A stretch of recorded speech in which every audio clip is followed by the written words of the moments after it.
Okay, well, my clock is showing 2 o'clock, so I think it's a good time to get started. Welcome, everyone. My name is Dan Toletta. I'm the senior sales engineer here over at Equidox. I appreciate everyone joining us today for another edition of our Equidox Webinar Wednesdays. Today, we're going to be talking about mastering PDF accessibility. So let's get into it. Just quickly through the agenda here of what we're going to be covering today during the webinar. First, we'll obviously introduce who we are as Equidox. Then we'll talk a little bit about why we make PDFs accessible, how to put together a plan for PDF accessibility, and then some of the actual mechanics of the PDF remediation workflow. And then I'll be finishing things off with an Equidox demo. So anyone that has never seen our software in action before, you'll be able to get a peek at kind of what Equidox looks like from a document remediation workflow perspective. So it's a little bit different and obviously better and faster than Adobe Acrobat for similar process of making PDF documents accessible. Okay, so first and foremost, Equidox Software Company. Our mission statement is to enable PDF accessibility through intelligent automated solutions. We are a accessibility company with a niche in the PDF document space. So we are a leader in PDF accessibility. We're probably most known for our flagship Equidox software as a service. So it's a web-based application for making PDF documents accessible. And we also offer an AI solution for specific types of use cases, which we're not going to really get into in this webinar. But if you have any use cases in mind where you have high volume, sort of repetitive types of documents that follow a similar formatting and structure, please let us know. We definitely would love to chat with you about that if you have any use cases in mind. Okay, so let's talk about some of the market challenges. So PDFs are really one of the most difficult document types to make compliant with the Americans with Disabilities Act and all of the standards that fall under it, Section 508 and WCAG guidelines. So Equidox makes PDF accessibility easier and faster. And we also put a real emphasis on quality.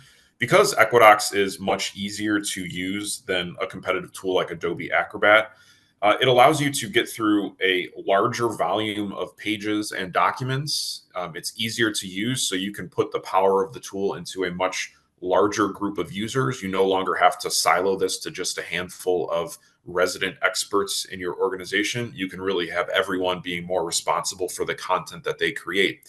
And because you can go faster and you can deploy it to a broader group of users, it really allows you to put more of an emphasis on the quality. One of the problems with PDFs is that organizations have so many of them because they're being produced on a daily basis. And in many cases, they've been being produced for decades, and really no one has ever addressed it from an accessibility standpoint. So there are massive backlogs of documents on top of the documents that are being produced on a day-to-day or week-to-week basis. So it's overwhelming for organizations, and that leads them to having to outsource it overseas, where you get very sloppy work that's being done to just make it pass a checker. Or in some cases, if you're doing it internally, people just end up having to cut corners because they're simply overwhelmed with the volume of content that they have to work through. And they don't have the manpower, they don't have the time in the day to work through all of the backlogs and all of the constant flow of documents that are coming across their desks. So our ease of use and the speed that Equidox allow you to remediate at allows you to really put an emphasis on the quality to make sure that all of the documents that you are publishing and putting in a public-facing place on your website or on your any other sort of applications or LMS or content management systems, you're always going to be able to make sure that those documents are not only compliant, but also usable for people that are using assistive technologies. So why do we make PDFs accessible? Well, mainly you have to. It's part of the Americans with Disabilities Act and Section 508 of the Rehabilitation Act. Now, I'm not personally a lawyer, so I'm not going to explain all of the little finite details of the minute details of the laws, but we do have links in here that you're able to access if you'd like to read up on these different standards and guidelines and things that you should be doing around PDF documents. So recently, there was a final ruling on digital accessibility in 2024 under Title II of the ADA. And it mandated that WCAG 2.1 AA standards must be met for web content and mobile applications. This, of course, includes the PDF documents that are on your websites and applications. So education institutions, as well as state and local governments, both fall under Title II. So it really is something that you have to be aware of, and you have to start managing and make sure you have a plan in place. There are certain exceptions, just to mention that underneath the Title II ruling, there are certain exceptions, but most instances, PDFs still need to be made accessible. So it's a general rule of thumb is that if the PDF document is still actively in use or relevant to people, if it's on your public-facing website, it likely needs to be made accessible. So don't just assume that the exceptions always apply to you, because in general, they will not. And the DOJ provided a fact sheet citing some of these examples where exceptions do not apply. And here will be a link for for all of those exceptions within that ruling. So just to help quantify the situation, Equidox, in cooperation with the National Federation of the Blind, we did a survey with several hundred blind and low vision people that use assistive technology on a day-to-day basis. And what their experiences have told us is that at least 2 out of 3 PDFs are not accessible. So 67% of documents that are floating around on the web that are in active daily circulation are not accessible. So it presents a huge challenge to people that rely on assistive technology, that are trying to interact with those documents and extract the same data that a sighted user would be able to, but they simply cannot. They cannot have that same experience because the documents are not accessible, they're not compliant, and they're not compatible with their assistive technologies. So therefore, they are left to find alternative ways to get that information, which leads to all kinds of challenges. Okay, so let's talk about creating a plan for how we go about attacking PDF accessibility. So there's definitely, somewhat of an order of operations. Now, this can vary from organization, and depending on the size of your organization, depending on the size of the PDF problems that you have, this can obviously vary from org to org. So this is not exactly like a rigid set of 8 things that you must do. But in general, a good order of operations would be to assign a staff. You obviously need personnel to help you address this problem. You want to evaluate the scope. So how big is this problem? Do we have documents that are 30 years old that we can, archive and just completely wipe off of the website? Or do we have documents that always need to be posted online and there's really no way that we could ever get rid of them? Are we talking about a couple hundred documents, a couple thousand documents, even tens of thousands or millions of documents in some extreme examples? So understanding how large of a problem this really is a good thing to do after you've assigned a staff to help you evaluate that. Putting a written plan in place is always a good thing to do. It's always good to show that you're, as an organization, you're making a commitment to this plan to address PDF accessibility. So getting that written plan and distributing it within your organization, and start holding people responsible and making sure that everyone is following along with this plan. The next thing you want to do is prioritize the documents, and I'll talk a little bit about that on the next slide. But it's important to make sure that you're addressing the most important things first, and then the least important things last. So we'll talk a little bit more about that on the next slide. You of course will want to choose a tool or a vendor. So some organizations, depending on the situation and all of the variables, they might choose to outsource PDF remediation to a third party. So hiring a company to do it for you. That has its advantages and disadvantages, but that's one method of going. Then you can also, of course, choose a tool. So there's different PDF remediation tools out there. The primary one being Adobe Acrobat. So Acrobat is kind of synonymous with PDFs. It's what the majority of people rely on. But there are alternatives, which we'll get into that as well. Here we are in an Equidox webinar, so we'll of course talk a little bit about an alternative tool for this. Then, of course, you need to remediate the documents, which we'll talk more about, and I'll show you how we go about remediating PDFs. Then, of course, validate the documents, just making sure that everything that you did during that remediation process is truly making the document compliant and usable. And then, of course, everything takes constant maintenance, right? It's not like you just get accessible and you're done forever. As that website, as your applications, as your documents evolve over time, There's constantly new iterations of different things that are going up onto the website. So you just want to make sure that once you've gotten yourself caught up as an organization, that you stay caught up. Don't get behind the eight ball again. It requires that constant maintenance to make sure that you are in fact staying compliant. Okay, so addressing PDF remediation projects. One thing that's a good, first step kind of is to remove the outdated or unnecessary files to help shrink down that pile of documents that you need to remediate. We've helped organizations, do some sort of evaluation of their documents in the past, and it's pretty interesting what you'll find floating around on websites. You might have an invitation to the company picnic from 1998 still posted on the website or something like that. Do these types of documents really need to still be living online? Old newsletters, old memos that are completely obsolete. There's a good chance that you have many documents that are sitting on your website presenting a compliance sort of issue for future litigation, that doesn't actually need to be posted online anymore. So it's a good thing to just kind of evaluate your site and everything that's posted publicly and remove the stuff that's not necessary. You also want to evaluate the number of PDFs that need to be remediated and their complexity. So that's a good thing to kind of understand, how complicated are these documents to remediate? Is it just simple text on a page? Are there more challenging documents like fillable forms? Do we have OCR content, stuff that is just scanned in and turned into a PDF?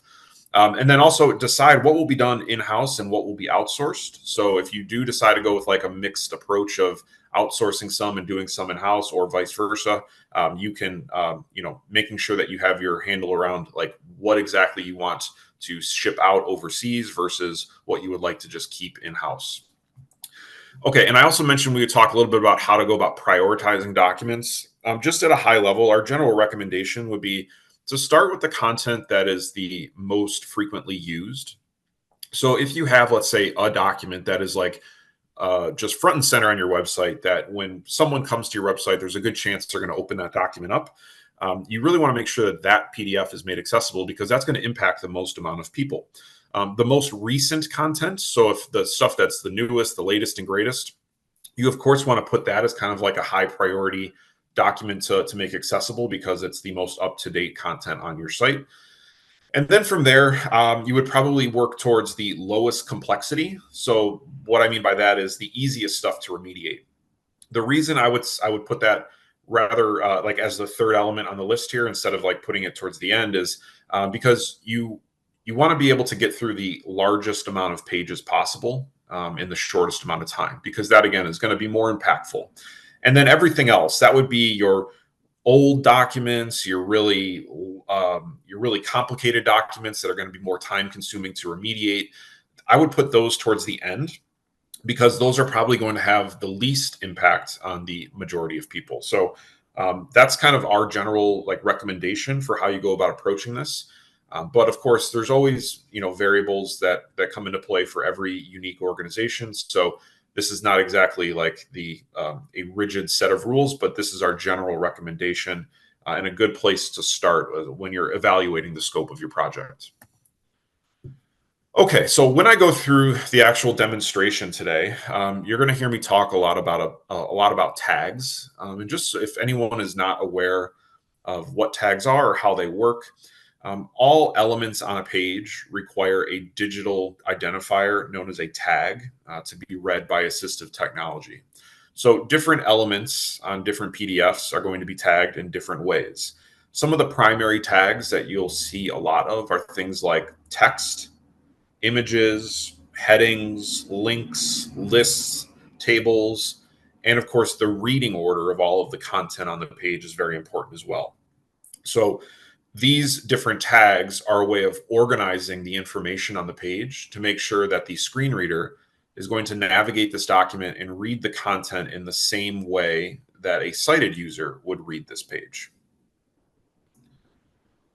So there are some general pre-flight document observations that are good to take into account. First of all, how many pages are there in this document? Is it a simple one-page document, or is it a 500-page textbook? There's differences in how you might go about approaching that document project depending on the size of it. How complex is it? Is it a very difficult fillable form with 500 text input fields that need to have tooltips written for them? Or is it a simple just couple of paragraphs on the page where it's very simple to go about tagging?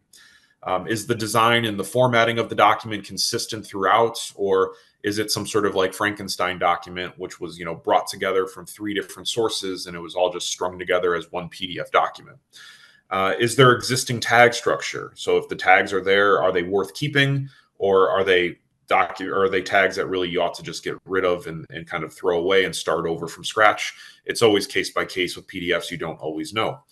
Does the document require OCR? So OCR stands for optical character recognition. What that means is the document just an image? And that might be common if you have like a scanned document, for example. Not all PDFs are created equally. Sometimes a PDF is simply just a scan of a page. So as far as a machine is concerned, it's just an image. And within that image, there might be text that's readable to a sighted person, but you need to use a process called OCR to extract that text from the image so that it's actually readable and usable by someone that's using a screen reader. Are there form fields? So fillable forms, they take a little bit extra work and sort of, TLC to make accessible. That's just the nature of a fillable form. But understanding if the document is a form or just a standard like plain PDF is important to know. And also, are there images? Are the images informative and like technical? Do you have diagrams and charts and things that are providing like technical information about the document? Or are they just decorative? Is it just repetitive logos? Is it just, black and blue and red background colors that are just there in the form of an image, but it's really just there for like the visual aesthetics of the document? It's, again, always case by case. And these are things to kind of take into consideration when you're looking at a document that you're about to go through the remediation of. And then the workflow for PDF remediation. In general, I would recommend tagging all of the text as a general rule of thumb. There are certain exceptions to that, but tag all of the text, set all of the headings. So there can only be one heading level 1, for example. And we'll talk a little bit more about heading structure when we get into the demonstration. Add alt text to the images and artifact that any of the images that are not needed. So again, using like the example of like repetitive logos or just background colors that are there for decoration purposes. If those are images in the document, you can artifact them so that the screen reader does not have to read them, especially when it's something that's just repetitive.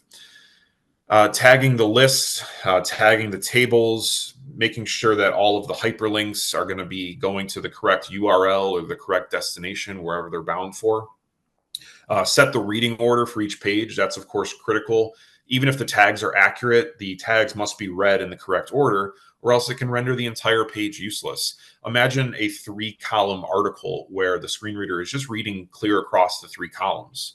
So you're going to hear just a bunch of fragmented sentences and words that together will not make any sense. So it would, even if the tags are in the proper spot, it would render the entire page useless because it's all being read out of order. And then, of course, validate your work. And we'll talk a little bit more on how to do that. And we're actually linking to a workflow blog in this slide deck, which we will share out with you after the presentation. Okay, so here is the slide that we've arrived at where we will embed the link to this demonstration. But I will jump out of here, out of my PowerPoint, and I will jump into Equidox. So here I am inside of Equidox, and just at a high level here, we have the Equidox. We're operating in a browser, so it's something to mention that Equidox is not a software that you need to install or update or dedicate license to on any individual machine. You can truly work from anywhere as long as you have an internet connection. And we also work with a concurrent user licensing model. So it's important to understand like kind of how the licensing works. Let's just say your organization has 10 concurrent users. That means any 10 people within your organization could use Equidox simultaneously. Maybe you have 20 or 30 or 50 people that can access Equidox. It's just a matter of only 10 at a time. So you can deploy it to a much bigger group of users without having to dedicate an annual subscription to every potential user that might only need to log in for 10 minutes once a week. So just something to consider. It's a different approach to than how we're doing things like with Adobe Acrobat, where every person needs to have a license of that software installed on their individual computer. And if you don't have that license installed, then you just can't use Acrobat. Okay, so what I'll do here is I'm going to go into this document. I imported it just before we got started. I'm going to use this just to kind of walk through like the basics of document remediation. Inside of the document here, I can see that I have a thumbnail for the one single page. And if I click on that thumbnail, it will take me into the remediation page. And inside of the remediation page here, the first thing that I'm struck by are these yellow rectangles. And so these yellow rectangles that I have here, what they are representing are essentially the tags. So just so everyone is aware, this document was completely untagged to begin with. So if I were to open this up inside of like Adobe Acrobat, it's a completely untagged document. That means a screen reader wouldn't know what to do with any of this information on this page. It's not accessible in any way, shape, or form because it's completely untagged. Now, when I imported it into Equidox, Equidox is smart enough to recognize that there's a bunch of content on this page, and it is putting these reading zones into the places where it thinks makes the most sense. So it's effectively like auto tagging it just by importing the document. However, we would say that you need to take it much further than just auto tagging it, because every PDF document is unique, right? Like, so this PDF document is different than the next one that I'm going to work on and the one after that. So it's not just like a universal set of rules that we can just apply an auto tagging process to and hope for the best. There's always nuance and details that we need to consider in each individual PDF document. So we don't want to just import and export and cross our fingers and hope that it worked perfectly. We definitely need to go through this document and make sure that all of the different elements are accounted for. Now, one button that's really important inside of Equidox is this button right here, which looks kind of like a computer monitor. When you press this button, it will open up a separate tab in your browser. And in this browser preview, you can see an HTML rendering of the page that you are currently working on. Now, the reason that this HTML is really useful is because this is essentially a representation of how a screen reader would read this page if we were to just stop working on it and export it as it currently sits. So it doesn't really take much of a trained eye to see that there are some pretty glaring issues here. Sure, like most of the paragraphs and everything are going to be read out loud, and that's perfectly fine. But we have images that we need to address. We have a list right here that's currently not set up as a list at all. This is supposedly our table, so you can see like what a mess the table is. All of that data has no structure to it. You would be just giving a screen reader user a bunch of random numbers that would make no sense whatsoever. So we need to make sure that we're addressing these types of issues. Now, if I go back to the PDF, just to call out another important feature within Equidox, and it's a feature that I actually don't really need to use on this document, but it's this sensitivity slider. When I move this slider back and forth, left and right, you'll see how these yellow rectangles kind of like rearrange themselves. And you can use that slider to kind of choose your best possible starting point, which I really already had when I arrived at the page.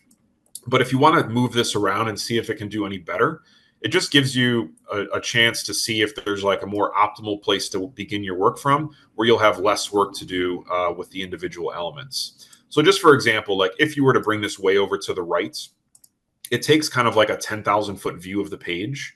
And if you were to then go to your preview, you'll see that it's kind of a problem here. This is like the wrong end of the spectrum. We don't want all of those zones to just be grouped together as one giant paragraph, because that's equally as incorrect, just, you know, on the other end of the spectrum. And then alternatively, if you bring it all the way down to 0, all of that content is going to be removed from the preview and you're just left with the 2 images. So again, you really just want to find kind of that sweet spot in the middle of the page where everything is going to give you a nice clean starting point. Okay, so the first thing that I typically do when I'm remediating a document, I like to go with the, I like to set my heading structure. So when I set my heading structure, I always start with a heading level 1. It's kind of like an outline of the document if you think of it that way. So all heading structure must start with H1. And this element here seems like a perfectly natural heading level 1 for this particular page. Now, it's currently sitting inside of a text zone because There was no heading structure or any tag structure at all in this document ahead of time. So I need to identify this as my heading 1. Now I can hit this drop-down menu to change it to a heading, but I actually prefer to just use keyboard shortcuts. So to set your headings, you just have to hit the corresponding number on your keyboard. So if you want to set a heading level 1, just tap 1 on your keyboard, and these will be H2s. So I'll just tap 2 on my keyboard, and then these will be H3s. So I'll tap 3 on my keyboard. And when I go back to my preview, the change you'll see, well, it's this increase in the font size to just give you that visual confirmation that you've actually set those elements as H1s, H2s, and H3s, because you can see the big bold font. The next element that I'll address is this list, which right now is just sitting inside of a text zone. So I need to change this to a list. And I can do that by hitting L on my keyboard. When I hit L on my keyboard, it'll automatically slide me down to the list detector, where I can just nudge this slider from left to right, and it will automatically figure out all of those list items for me. Now, this is a complicated list. It's actually a nested list where you have 2 main items and then you have sub lists inside of those items.